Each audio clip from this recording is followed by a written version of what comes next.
Now may the words of my mouth and the thoughts and meditations of our hearts be acceptable unto you, O God, our strength and our deliverer. Amen.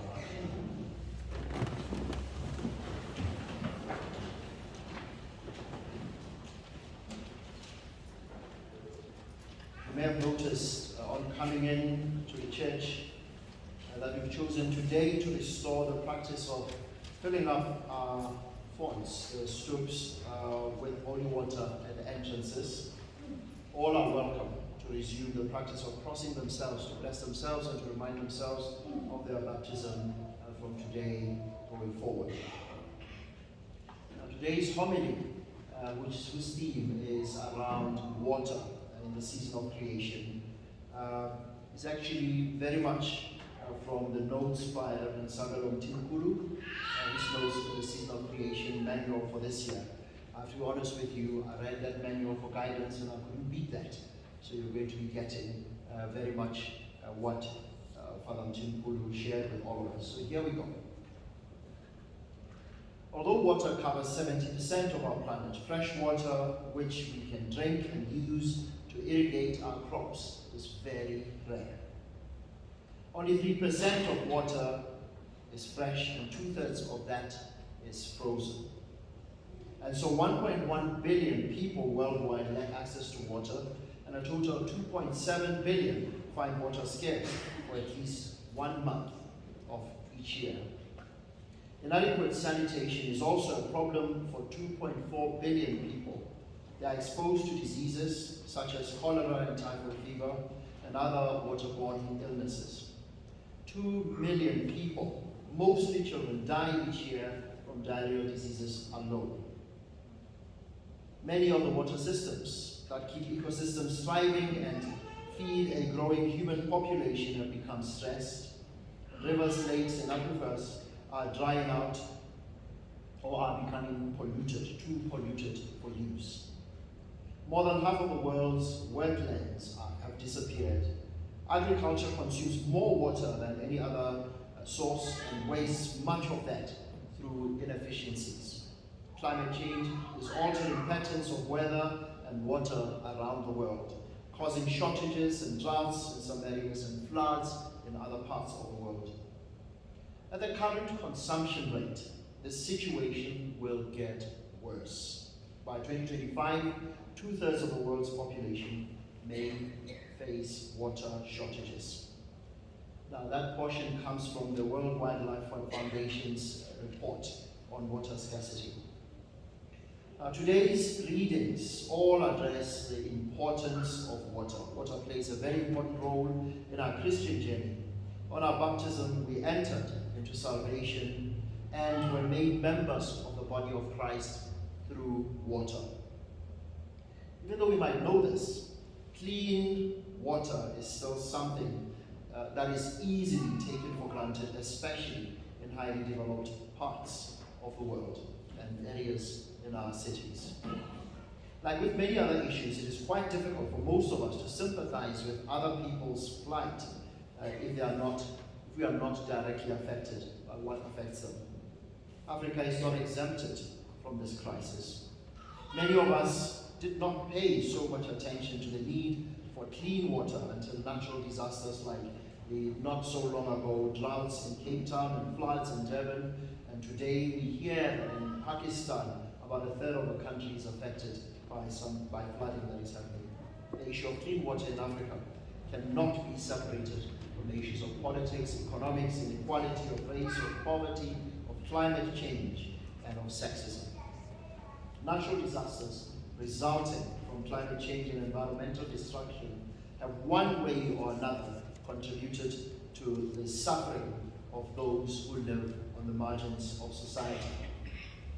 The rich have taken advantage of their access to clean water and misused it, while the poor have suffered from lack of clean water and safe sanitation. It is quite unfortunate that in most cases, we as the church have lost our prophetic voice and have drifted from those in the margins to join those in the center and the centers of power. Our God has taught us to be more than the church when God becomes a loving, caring, merciful, and just God to those who are living in the margins. Our God is a God of those who are mostly affected, those in the margins of our society. Or as I've said 2 Sundays ago, he is the Christ whose favorite hiding place is among the marginalized. Our first reading from 2 Samuel begins with listing the warriors of King David, the warriors that he had, and the writer tells us the Lord has been on their side as they were fighting for justice and their own liberation. Here we find King David being visited by 3 of the 30 chiefs at a cave in Adullam. David longs for water from the well of Bethlehem. It is interesting that because of our commercialized use of water, we forget that water from different areas has a different taste. Like different varietals of grapes, when they're planted in different areas, in different terroirs, that's the word that wine foodies use, planted in a particular place with a particular kind of soil acidity or otherwise climate, water flow, age, history, and the culture of that place. Even if it's the same seed, it will taste slightly differently. There are people who have that tongue to taste that difference.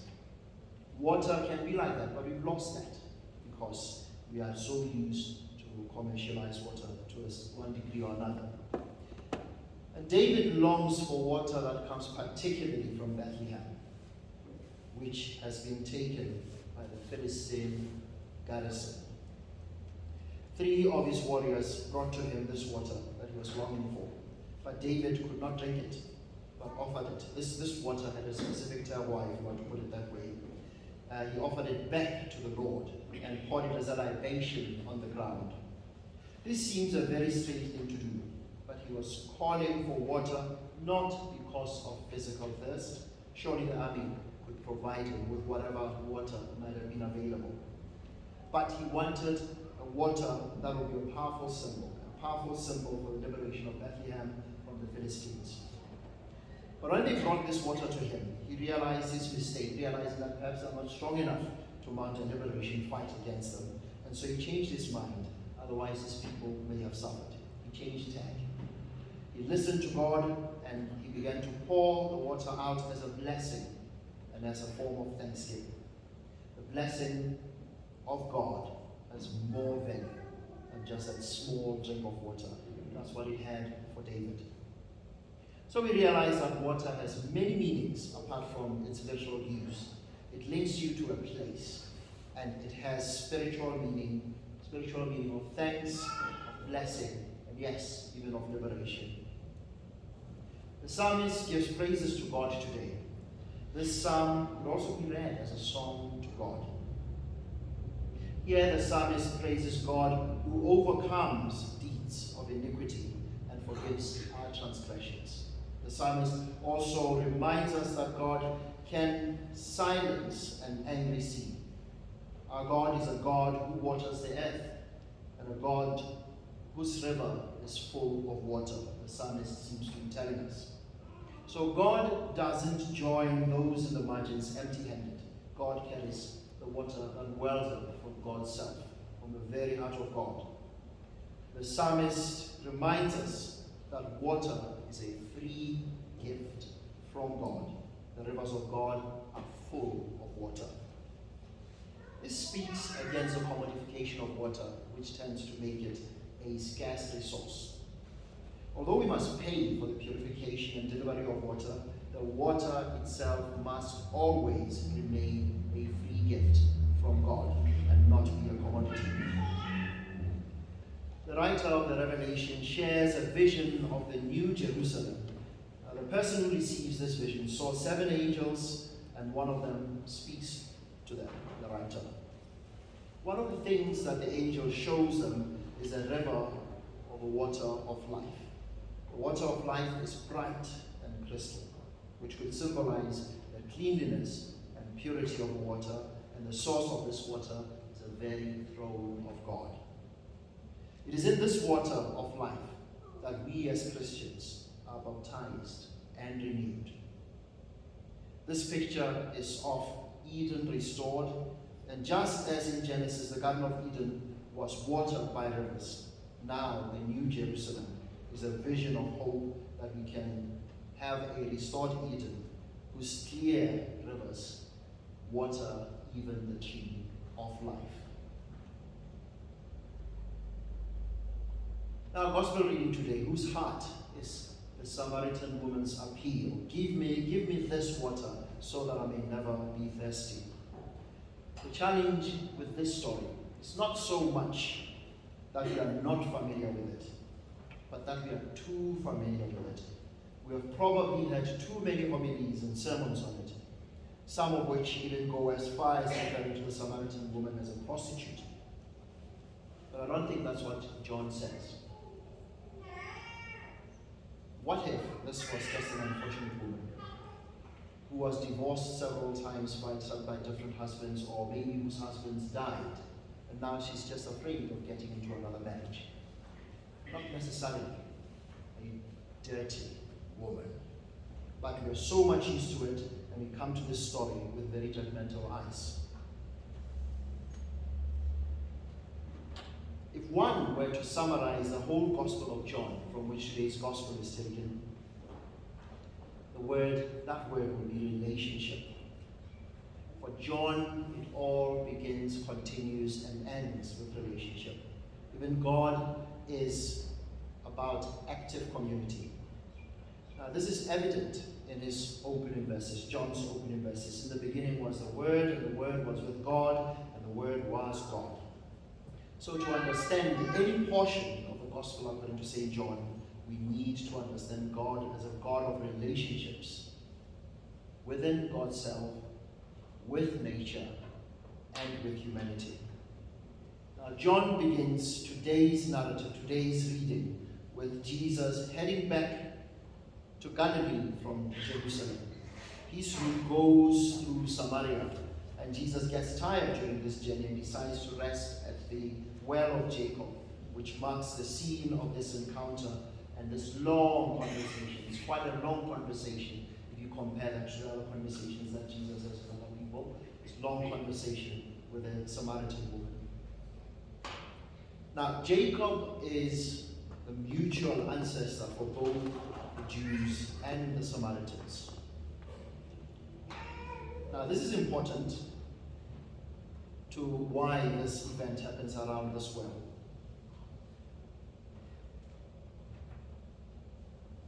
Even though Jews and Samaritans could have shared a common ancestor and even a common well, that relationship was not a good one. Jews viewed Samaritans as unclean, as outsiders. Samaritans worshipped differently, hence they were considered to be idolaters, worshippers by the Jews. So there were these boundaries separating them. The encounter between Jesus and the Samaritan woman marks the crossing of a very serious, symbolic, and yet violent social boundary. Jesus asked the Samaritan woman for water. Now this surprises the woman, for no Samaritan, even worse, not a woman Samaritan, would have expected a Jew, a male Jew, to hold a conversation with her. She's not the only one who's surprised by this interaction and what Jesus does starting a conversation with her, but it later confuses the disciples. Because remember, the disciples were Jewish men. It's like, Jesus, how can you do that? How can you start a conversation that is not supposed to happen? Now, the direct translation of living water in this reading refers to water that is flowing rather than water that is still and stagnant. Fresh water rather than stationary water in a vessel. This is the water that makes the woman to cross all the boundaries and barriers between her and Jesus and go on to ask Jesus to give her this water. She's not supposed to have a conversation with him, let alone ask for anything from him. Jesus, as soon as the woman asks for this living water, the conversation changes and it moves to her life. Jesus knows everything about this nameless woman. Jesus knows everything about the victim of an oppressive and divisive system. After all, they are his favorite hiding place. Jesus knows everything about her because Jesus cares. The mission of Jesus was to do away with the old system and establish a new kingdom with new flourishing of life for all. He brought good news to the poor, sight to the blind. Jesus was and still is about bringing a new way of living. He did not come for the most important people of the world, but for the nameless, those who are easily cast aside. It is exactly those nameless, vulnerable people who are willing to cross a social barrier and boundaries to receive life flowing from fresh water.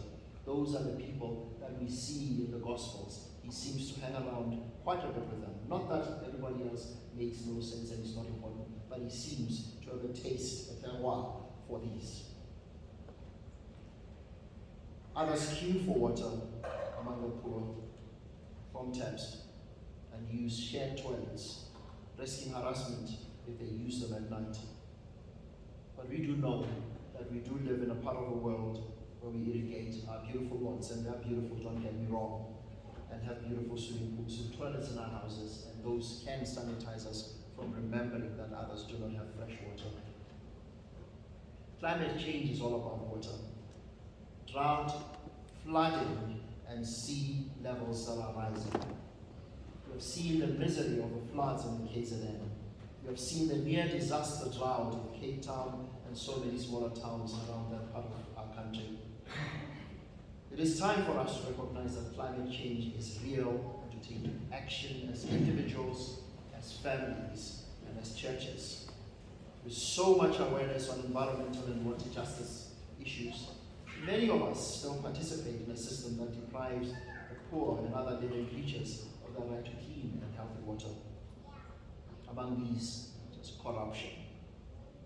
Like the water in the well, are we also, or like the woman at the well, are we also being invited into a continued theological conversation with Jesus in order for us to fully grasp Jesus' identity and the life that he brings?